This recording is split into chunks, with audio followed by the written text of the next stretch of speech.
తైవాన్కు చెందిన పార్లమెంటరీ ప్రతినిధులతో భారత్లో సమావేశం ఏర్పాటు చేయడంపై చైనా మీడియా విరుచుకుపడింది. వన్ చైనా పాలసీకి వ్యతిరేకంగా భారత్ తైవాన్తో సంబంధాలకు ప్రయత్నిస్తుందని చైనా పత్రిక గ్లోబల్ టైమ్స్ పేర్కొంది. అమెరికా అధ్యక్షుడు డొనాల్డ్ ట్రంప్ సైతం చైనా పాలసీ వ్యతిరేక విధానాలను మానుకోగా ఇండియా మాత్రం రెచ్చగొట్టే విధంగా ప్రవర్తిస్తోందని నిప్పులు చెరిగింది.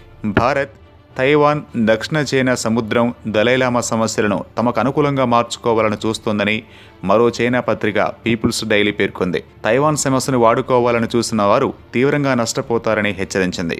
గతేడాది డిసెంబర్లో చాయ్ ఇంగ్ ప్రభుత్వం ఏర్పాటు అనంతరం భారత్తో సంబంధాలు పెంచుకునేందుకు తైవాన్ యత్నించింది.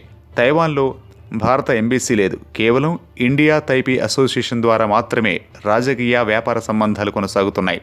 దీంతో సత్సంబంధాలు కొనసాగించడానికి ఇరు దేశాల ఎంపీలు సమావేశమవుతూ ఉంటారు. ఒక్క ఇండియా మాత్రమే కాదు, చాలా దేశాలకు వన్ చైనా పాలసీ కారణంగా తైవాన్తో సన్నిహిత సంబంధాలు లేవు. పాక్ ఆక్రమిత కాశ్మీర్ గుండా పోయే చైనా పాక్ ఎకనామిక్ కారిడార్ను అడ్డుకునేందుకు భారత్ ప్రయత్నిస్తున్నట్లు పీపుల్స్ డైలీ పత్రిక ఎలాంటి ఆధారాలు లేకుండా ప్రచురించింది.